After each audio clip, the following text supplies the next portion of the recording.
باندھ کر مارو. تو باندھ کے مارنے کا مقصد کیا ہے؟ ہاتھ پیر جوڑ دو جب بجاؤ، ڈنڈے مارو، یہ مطلب نہیں. جیسا کہ ایک بنیے نے مرتے وقت اپنے بیٹے سے کہا تھا، اور نصیحتیں کی تھی بہت سی. ایک نصیحت یہ کی تھی کہ دیکھو بیٹے، صبح صبح جب دکان پہ جاؤ سویرے جانا، اندھیرے اندھیرے، اور اندھیرے اندھیرے سائے میں جانا، سائے میں آنا. ہاں جی بہت. دوسری نصیحت یہ تھی جب کوئی مہمان آوے اس کا اکرام کرنا، اونچی جگہ بٹھانا. ایک نصیحت یہ کی تھی جب وہ مہمان کوئی آوے تو اس کو اچھا کھانا، قیمتی کھانا کھلانا. انہوں نے کہا جی بہت اچھا. ایک نصیحت یہ کی تھی کہ اچھا لباس پہن کر، عمدہ قیمتی لباس پہن کر مہمان سے ملاقات کرنا. ایک نصیحت یہ کی تھی اگر بیوی کو کبھی مارنا پڑے تو باندھ کر مارنا. اور مر گیا. خاندان وہ جو تھا بیٹا عقل مند حد سے زیادہ تھا، تو اس نے مرنے کے بعد جب دکان کھولی باپ کے، تو وہاں گھر سے لے کر دکان تک شامیانہ تنوا دیا. سائے میں جانا، سائے میں آنا. کیا بات ہے، باپ نے وصیت کی تھی. چلو لوگ کہنا چلو بھائی کری ہوگی تو وہ پتہ اسے جانے، وہ جانے. اس کے بعد جو مہمان آ گیا، کوئی بیچارے کی کم بختی آئی اس کے ہاں، اس کے گھر آ گیا. اور جب اس کے گھر آیا تو اس نے نوکروں سے کہا اسے مچان پہ بٹھا دو. اسے پکڑ کے نوکروں نے اور اوپر چڑھا دیا مچان. وہ بیچارہ بیٹھا وہاں بندر سا. اب جب اندر سے جو ہے لالا جی کا وہ صاحبزادے آئے تو ڈبل جھول سی پہن کے، جیسا بیلوں کی ہو وہ پہن کے آیا. عجیب شکل تو دیکھ رہا ہے یہ کیا بلا ہے، یہ پاگل تو نہیں ہو گیا لڑکا، یہ کیا پہن کے آیا. خیر بیٹھ گیا. اس نے وہیں بیٹھے بیٹھے تعزیت کی اور یوں کہا کہ آپ کے والد کا سنا تھا انتقال ہو گیا، دکھ ہوا، میرے دوست تھے اس لیے پوچھنے کے لیے ان کو آیا ہوں. تو انہوں نے کہا روئی. تو اس نے یوں بھی کہا تھا جب تم کلام کرو تو میٹھا اور نرم کلام کرنا نصیحتوں میں. تو اس نے کہا روئی. روئی اور کیا روئی. اب اس کے بعد دوبارہ سے پھر کہا، کہنے لگے بہت دنوں سے سوچ رہا تھا، آنے کا موقع نہیں لگا تھا تو اس لیے میرا مشکل ہو گئی. تو کبھی کہتے گڑ، کبھی کہتے روئی. کیا مصیبت ہے.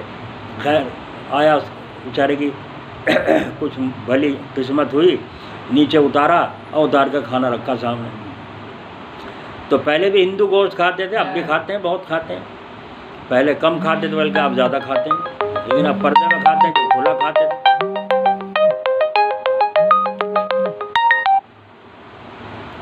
پہلے پردے میں کھاتے تھے، اب کھلا کھاتے ہیں.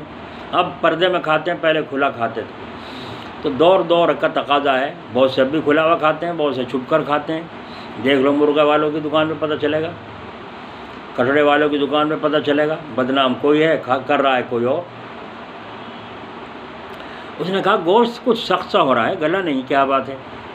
تو وہ کیا کہہ رہا ہے لڑکا، واہ صاحب واہ، ہم نے تو 15 روپے کا کتا ذبح کر دیا آپ کے واسطے، آپ کہہ رہے ہیں کہ گل نہیں رہا ہے. اس زمانے میں 15 روپے. تو وہ کہہ رہے ہیں بھائی کیا مصیبت ہے، یہ کہیں کا گوشت ہے، کتے کا. کیا مصیبت ہے، یہ کہیں کتے کا کیوں لایا گوشت. انہوں نے کہا ہمارے باپ نے وصیت کی تھی. یہ وصیت کیا وصیت کی تھی؟ بہت نے کھانا تو دیا چھوڑ، کہا کتے تو ہی کھائیے اسے. اور نے ساری باتیں پوچھی. کم بخت کسی سے عقل لے لیتا، مشورہ لے لیتا. سائے کا مطلب یہ تھا سویرے دکان کھولنا، سویرے سے جو ہے دکان کو کھولنا اور دیر میں بند کرنا، جب اندھیرا ہو جائے خوب جب بند کرنا. لیکن کیا کریں، غیروں نے وہ چیزیں پکڑ لی، مسلمانوں نے چھوڑ دی. یہ 10 بجے دکان کھولتے ہیں اور فجر کی اذان کے بعد بند کر دیتے ہیں. یہ دن میں بند کر کے تالا لگا کے سو جائیں گے جا کے گھر میں. حضور اکرم صلی اللہ علیہ وسلم نے فرمایا صبح جو آدمی کام کرتا ہے اللہ اس کے کام میں برکت دیتا ہے. سویرے اٹھ کر جو منڈی جائے گا، سویرے اٹھ کر جو کام کرے گا، اللہ اس کی روزی میں برکت دیتا ہے. تو دیر میں. اور ایک بات بھی ہے، ایک صاحب بتا رہے تھے قصہ کہ میں ایک دن رات کو گیا تقریباً 11 بجے، تو دیکھا لالا نے دکان کھول رکھی، جلیبیاں رکھی بنی. تو میں نے کہا لالا 11 بج رہے تو اکیلا دکان کھولنے بیٹھا ہے، کیا معاملہ ہے؟ اس نے کہا بیٹھ جا. میں بیٹھ گیا. تو تھوڑی دیر کے بعد ایک آدمی آیا، 5 کلو جلیبی تول دو. تول دی. انہوں نے کہا کہ پہنچواؤ کسی سے. ہمارے گھر کہنے جا بھائی مزدوری مل جائے گی تجھے، جا. اس نے کر کے اس میں کسی برتن میں دے دی، سر پر رکھ دی، اس کے پیچھے چلا جا. چلتے چلتے سڑک کے کنارے ایک دم نیچے کو اترے. نیچے اترتے گیٹ کھولنا، گیٹ کھول کے اندر گھس گئے. یہاں رکھ دو. جلیبی بھی دی اس کو اور کچھ پیسے بھی لانے کی اجرت میں اسے دیے اور دروازے تک باہر چھوڑ کے اور وہ اپنا کیوٹ بند کر لیے. ابھی جو نکل کے جو دیکھا آگے تو سڑک ہے, ادھر جو دیکھا وہ مکان کہاں, مکان ہے نہیں, مکان ہے نہیں, سڑک ہے. اور آگے اور آنے کے بعد اس سے کہا لالا جی عجیب بات ہوئی, کہاں بھیجا تھا تم نے, کیا ہوا؟ کہ یوں ہوا, جلیبی دیے, پیسے بھی دیے, اور وہاں جو پھر میں نے دیکھا نہ وہ دروازہ پایا نہ وہ کوئی مکان پایا, کیا قصہ ہے؟ اس نے کہا آج جمعرات ہے, جمعرات کے روز یہ لوگ جو ہے شیرنی تقسیم کیا کرتے ہیں اور یہ کچھ پڑھت کرتے ہیں گھر میں اور شیرنی تقسیم کرتے ہیں, تو یہ اس لیے میں یہاں بیٹھا رہا انتظار میں. تو دیکھو اس بنیے کو تو پتہ چل گیا کہ جنات بھی سودا خریدتے ہیں آ کر رات کو. تو بات خیر دوسری تھی, میں یوں کہہ رہا تھا کہ سائے سائے میں جانا, سائے سائے میں. انہوں نے کہا تھا جب مہمان آئے اس کا جی اتنا سا ہوتا ہے, نرمی سے بات کرو گے تو اور اخلاق سے پیش آؤ گے تو اس کا جی خوش ہوگا, اور اگر تم نے مہمان سے ہی برتاؤ منہ چڑھا کے اور اس کی مزاج کی رعایت نہ کرتے ہوئے کیا تو جی اچاٹ ہو جائے, بدگمان ہو کر جائے گا. اور یہ جو کہا کہ عمدہ لباس پہن کر عمدہ کھانا کھلانا مہمان کا ذرا ایک وقت تو اکرام شریعت سے بھی ہے, اگر اللہ تعالیٰ دے تو ایک وقت اپنی حیثیت کے مطابق اچھا تکلف کے ساتھ مہمان کو کھانا کھلاؤ. دوسرے یہ اس کو عظمت سے بٹھاؤ, سراہنے بٹھاؤ. انہیں بٹھا دیا مچان پہ اوپر, ہے نا, اوپر بٹھا دیا تو عظمت سے اکرام کے ساتھ بٹھاؤ. تکیہ لگا دو, تکیہ دے دو تو اکرام ہوگا. پاؤں اوپر کر لو, صحیح طرح بیٹھ جاؤ. یہ دو لفظ کہنے پڑتے ہیں, مہمان کا دل کتنا خوش ہوتا ہے. میٹھی بات یہ ہے وہ روئی اور گڑ. میاں صاحب نے اس لالا جی کے لڑکے نے ایک دن بیوی سے کچھ بات ہو گئی تو بیوی کے ہاتھ پیر جوڑ کر اس کی پٹائی کر لی. اس نے معافی مانگ لی, ہاتھ جوڑ لیے, پیر پکڑ لیے. جب وہ دیکھ لیا ہاں چھوڑ دیا, موقع لگا کے اپنے گھر بھاگ گئی. گھر بھاگ گئی, میں تو جاتی اس کم وقت کے. تو اب پتہ چلا کہ بیوی بھی نہیں ہے گھر. کیا ہوا, جو کہا تھا ابا نے اس کو باندھ کے مارنا, تو میں نے اس کی پٹائی کر دی, وہ تو آتی نہیں. تو انہوں نے کہا بے وقوف, یہ مطلب نہیں تھا. مطلب یہ تھا جب تک دو چار بچے نہ ہو جائیں, ایک دو بچہ نہ ہو جائے, اس وقت تک بیوی گھر میں بنتی نہیں. اور جب بچے ہو جاتے ہیں تو پھر وہ بندھ جاتی ہے. پھر جب اپنے ماں باپ کے جاتی ہے کہ میں جلدی جانا, مجھے اپنے گھر جانا, اپنے گھر پہنچنا. اب وہ اپنا گھر اسے کہتی ہے, اور جب تک بچے نہیں ہوئے تو اپنا گھر اسے کہتی ہے مجھے میرے گھر ملا کے لاؤ, مجھے میرے گھر ملا کے لاؤ. یہ مطلب ہے باندھ کے مارنے کا. تو یہی حالت ہے طالب علموں کی, شاگردوں کی. جب تک وہ پکا مانوس نہ ہو اور سچے معنی میں وہ جو ہے بندھن میں نہ آ جائے, اس وقت تک اس کو سخت کرنا. ہم نے بہت دفعہ بچوں کو بھگا دیا, قرآن شریف اٹھایا رہے, جاؤ اپنے گھر جاؤ, بھگا دیے یہاں سے, جاؤ. ہمیں پتہ تھا کہ یہ جاوے گا نہیں, جاوے گا تو اس کے ماں باپ رکھیں گے نہیں, واپس لاویں گے. وہی ہوتا. کوئی بچہ بھی میرے پاس سے پڑھنے سے بھاگ کر نہیں گیا, کتنا بھی مارا. بعض تو یہ بینچ ٹوٹ جایا کرتی تھی, مہینے میں 1-2 بینچ ٹوٹ جایا کرتی تھی, اتنا پٹائی ہوتی تھی. لیکن کبھی کوئی بچہ بھاگا نہیں. کیوں کہ ہم نے اپنے بڑوں سے سنا تھا کہ باندھ لو پہلے, ہے نا. باندھنے کی ترکیب سمجھدار جانیں گے. اور اگر کوئی انجان ہوا, انگڑ عقل سے کوڑا ہوا تو وہ اس طرح باندھے گا جیسے بیوی کو مار رہا تھا باندھ کر کے وہ لالا. تو اس لیے فرماتے ہیں غیر کی صحبت نہیں اختیار کی تو تم غیر کی صحبت کیوں اختیار کرتے ہو جب تمہارے خاندان والوں نے نہیں کی؟ تم غیر جگہ جا کر کیوں بیٹھتے ہو؟ اے خاص لوگوں کی جماعت, کہیں تم عوام کے طبقے میں شمار میں نہ آ جاؤ. جب عالم یا حافظ یا قاری یا امام جا کر عام لوگوں کے ساتھ کھیل لے گا, اب تو کھیلتے ہیں گاؤں کے بچے بھی اور مدرسے کے استاد بھی ایک جگہ کھیل رہے ہیں, ورزش کر رہے ہیں, تو فرماتے ہیں اے خاص کی جماعت کہیں تم عوام کے طبقے میں شمار میں نہ آ جاؤ, عوام کے طبقے کے شمار میں نہ آ جاؤ. تم کو تو ایسی جگہ سے بھی پرہیز کرنا چاہیے جو صبح کی ہو. مثلاً سینما کے دروازے پر کھڑے کسی عزیز کا انتظار کر رہے ہو تو لوگ تان دیں گے, اور اگر صفائی میں کہا بھی ایک عزیز کے انتظار میں کھڑا ہوں تو عوام یہی کہیں گے یہ بھی کوئی کھڑا ہونے کی جگہ. الغرض اہل علم کو صبح کی جگہ میں نہیں بیٹھنا چاہیے. تو ایسے لوگوں کے پاس بیٹھنا جو عوام کے طبقے میں شامل ہیں کہاں درست ہے؟ میں تو اپنی کہتا ہوں, ہمارے اور جو ہیں بھائی ہیں دوسرے, ان کو عادت ہے, ان کا مزاج کی تربیت اور طرح ہوئی. ہمارے مجھ سے چھوٹا بھائی اس کی تربیت اور طرح ہوئی, ہماری تربیت اور طرح ہوئی تھی شروع میں. تو ہم نے اب تو اب جو دیکھیں جا کے اب تو بہت دور بس گیا قصبہ، جب سے دگنی آبادی بڑھ چکی ہے، ورنہ ہم نے محلے بھی نہیں دیکھے اپنے قصبے کے کہاں ہیں، نہ تو اجازت تھی کہیں نکلنے کی جانے کی، نہ کہیں پتہ، بس گھر سے مسجد تک کا راستہ پتہ تھا، چھوٹے سے بچپن سے انگلی پکڑ کے جاتے تھے وہاں سے، اور کہیں پتہ نہیں۔ ایک دفعہ ایک بندر کا تماشا کرتا جا رہا تھا کوئی، وہ وہاں کو پر کو نکل گیا، ہم اس کے دیکھنے میں ہم اس کے پیچھے نکل گئے، بھول گئے اس گلی کو، بھول گئے، دوسری گلی میں پہنچ گئے۔ اب ہم پریشان ہوئے، بچپن کا زمانہ، ہم پریشان ہو رہے، تو میں جب راستہ نہ ملا تو میں رونے لگا، اور روتے ایک آدمی سے میں نے پوچھا کہ بھائی مجھے کاندلے جانا ہے کاندلے کا پتہ تھا بس، میں نے کہا کاندلے جانا ہے، کاندلے کا راستہ کدھر کو ہے؟ وہ جانتا تھا، مجھے جانتا، اب دادا کو جانتا، تو اس نے کہا کاندلے کا راستہ، کہاں چل میں بتاؤں گا کاندلے کا راستہ، اور سوچا مسجد میں جا کے چھوڑ دوں گا، انہیں پتہ تھا ہی، بس وہ جب وہ لے گیا وہاں، تو جب وہ محلے کی گلی کا راستہ تھا مجھے مل گیا، میں نے کہا بس مل گیا، پھر تو ہم سیدھے اپنے گھر پہنچ گئے۔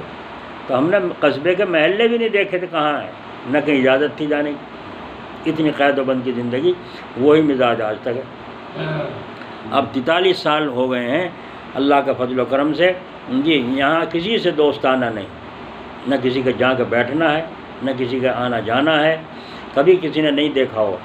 ایک صاحب کہہ رہے تھے کہ کہنے بھائی وہ تو جاتے نہیں کسی کے یہاں، غریبوں کی دعوت نہیں کھاتے، امیروں کی کھاتے ہیں۔ میں نے کہا امیر کے بتاؤ کون سے امیر کے لقمہ کھانے جا رہا ہوں، بتاؤ کس کے جا رہا ہوں، کون کھلا رہا ہے؟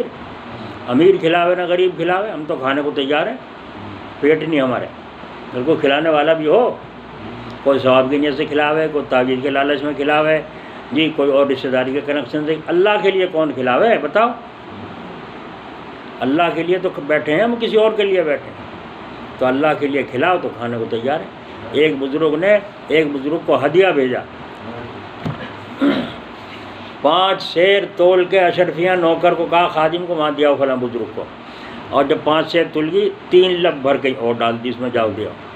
اب وہ گئے جا کے بھائی ہمارے حضرت نے آپ کو یہ ہدیہ میں بھیجا ہے، تو ان بزرگ نے فرمایا اپنے خادم سے 5 سیر تول لو، 5 سیر تول لی، تول کے کہا اس کے پلے میں واپس باندھ دو یا واپس دے دو، وہ جو بچی وہ رکھ لی۔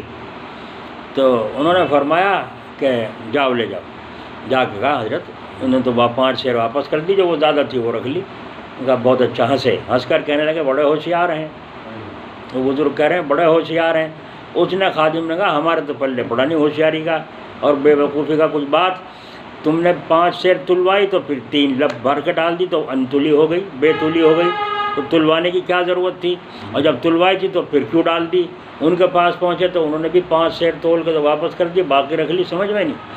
ان بزرگ نے فرمایا میں نے 5 سیر اشرفیاں، پہلے ایسا دور تھا، اب تو کوئی 100 روپے بھی دینے کو تیار نہیں، اور اگر کسی نے 1000 روپے ہدیے میں دے دیے تو پتہ نہیں کتنے نخرے کرے گا، میں 1000 روپے دی، 1000 جگہ گاتا پھرے گا۔ وہ دور تھا جب دل میں دنیا کی محبت نہیں تھی، اللہ کی نسبت کی محبت تھی۔ تو اشرفیاں تول کر کے ڈھیر لگا پڑا ہے، اور آج نوٹ کو کوئی دیکھ نہ لے، ہے نا، اتنی محبت گھس چکی ہے۔ اور اگر کوئی گن بھی رہا ہو تو دوسرا کھڑا ہو کر تکیے سے اس کا ساتھ جاؤ نوٹوں میں، اتنی نیت خراب ہو چکی ہے۔ پہلا دور کیسا تھا؟ تو 5 سیر اشرفیاں جو واپس کی، انہوں نے یوں کہا میں نے جو بھیجی تھی 5 سیر دوستانے میں بھیجی تھی۔ دوست بھی تو ہونے چاہیے، نہیں ہونے چاہیے، کوئی جس کا کوئی دوست نہیں وہ بھی بیکار ہے نہیں، لیکن کیا کریں ہمیں دوست کوئی ملتا نہیں، کسے بنا ہمیں دوست، کوئی دوست ملتا نہیں۔ اب لوگ آویں پوچھیں یہ کون ہے ساتھ میں، ہمارا دوست ہے، اور کتنے دوست ہیں؟ ایک تو کل یوں کہہ رہا تھا 60-65 ہیں، 60-65، بعض 1 بتاوے، بعض 2 بتاوے، تو میں نے کہا بھائی 60-65 ہیں، ایک مجھے دے دے، ایک مجھے دے دے، ہمیں تو کوئی ملتا نہیں، تیرے 60-65 دوست ہو گئے، کمال ہو گئے۔ دوستی کا دم ہے، دوستی نہیں ہے، نئی نئی دوستی ہیں، پرانی پھریں کوستی، یہ حالت ہے۔ تو کیا کہہ رہا تھا؟ 5 سیر واپس کر دیں۔ تو میں نے جو بھیجی تھی 5 سیر، وہ بھیجی تھی کہ ہمیں دوستانی، تو دوست کو ہدیہ بھیجنے کو جی چاہے نہیں چاہتا، جب دوست ہے تو گھر آ رہے ہیں، بچوں کے لیے لا رہے ہیں، ماں باپ کے لیے آ رہے ہیں، تو اپنے دوست کے لیے بھی تو جی چاہے گا، ٹوپی لے لوں، تسبیح لے لوں، کرتا کپڑا لے لوں، جوتا چپل لے لوں، دوست کو دے دوں، جی خوش ہوگا، دوستی بڑھے گی۔ یہ مقصد ہے حدیث ہے کہ آپس میں محبت بڑھے۔ تو انہوں نے فرمایا 3 لفظ جو میں نے ڈالی تھی بعد میں، وہ ڈالی تھی اللہ کی رضا کے لیے، 5 سیر دوستانے کی اور 3 لپیں اللہ کی رضا کے لیے۔ تو ان بزرگوں کو بتایا نہیں تھا، لیکن کشف ہو گیا ان کو بھی کیسے تھے دل کے، تو انہوں نے 5 سیر تول کو تو کر دی واپس کہ ہماری دوستی ووستی کچھ نہیں، سب کچھ اللہ ہی کے لیے ہے۔ تو 5 سیر تو واپس کر دی، جو دوست خالص اللہ کے لیے تھی بس وہ رکھ لی۔ تو یہ تھی خانقاہوں کی پہلے تربیت۔ اب خانقاہ نہیں رہی ہے، اور جو ہیں بھی وہاں کام چل نہیں پا رہا ہے، طالبین صادقین ہے نہیں، ڈھیرا چپی کا معاملے ہیں، بس بھائی اللہ محافظ، قوم کا اللہ ہی محافظ ہے۔ بھائی ہمارے ذمہ فرض ہے نہیں، جب ہمیں کہیں جانا ہے تو راستہ پوچھنا ہے نا۔ اب لوگ آتے ہیں بہت سے کہتے ہیں جمعے کے دن تو نہیں کیا کرتا میں یہاں بیٹھتا نہیں، تو لوگ یہ کہتے تھے ہمیں تو پتہ نہیں تھا۔ ہر آدمی کو پتہ نہیں تھا، کیسے بے وقوفی کا جواب؟ بھائی میرا کیسے پتہ چل گیا؟ میں یہاں گھسا بیٹھا ہوں، پتہ لگایا تو پتہ چلا۔ تو اگر پہلے سے پوچھتے تو پتہ چلتا۔ تو ہمیں اللہ کا پتہ، اور کیوں اللہ نے ہمیں پیدا کیا، اور مرنے کے بعد کہاں جانا ہے، پھر کیا ہونا ہے، عقل سے سوچے اور کسی جاننے والے سے پوچھے۔ ہر انسان کی ذمہ داری ہے دنیا میں، چاہے ہندو ہو، مسلمان ہو، سکھ ہو، عیسائی ہو، اپنے مالک کو پہچاننا، اور مالک کے راستے پر جس کو مذہب کہتے ہیں اس کو حق کو پہچاننا ہر کے ذمہ ضروری ہے، اور اس کا تلاش کرنا ضروری ہے۔ حضرت سلمان فارسی نے کتنی تلاش کی حق مذہب کی، یہاں تک کہ جناب رسول اللہ صلی اللہ علیہ وسلم تک پہنچے اور پھر اسلام میں داخل ہوئے۔ اللہ تعالیٰ اپنے فضل سے توفیق نصیب فرمائے۔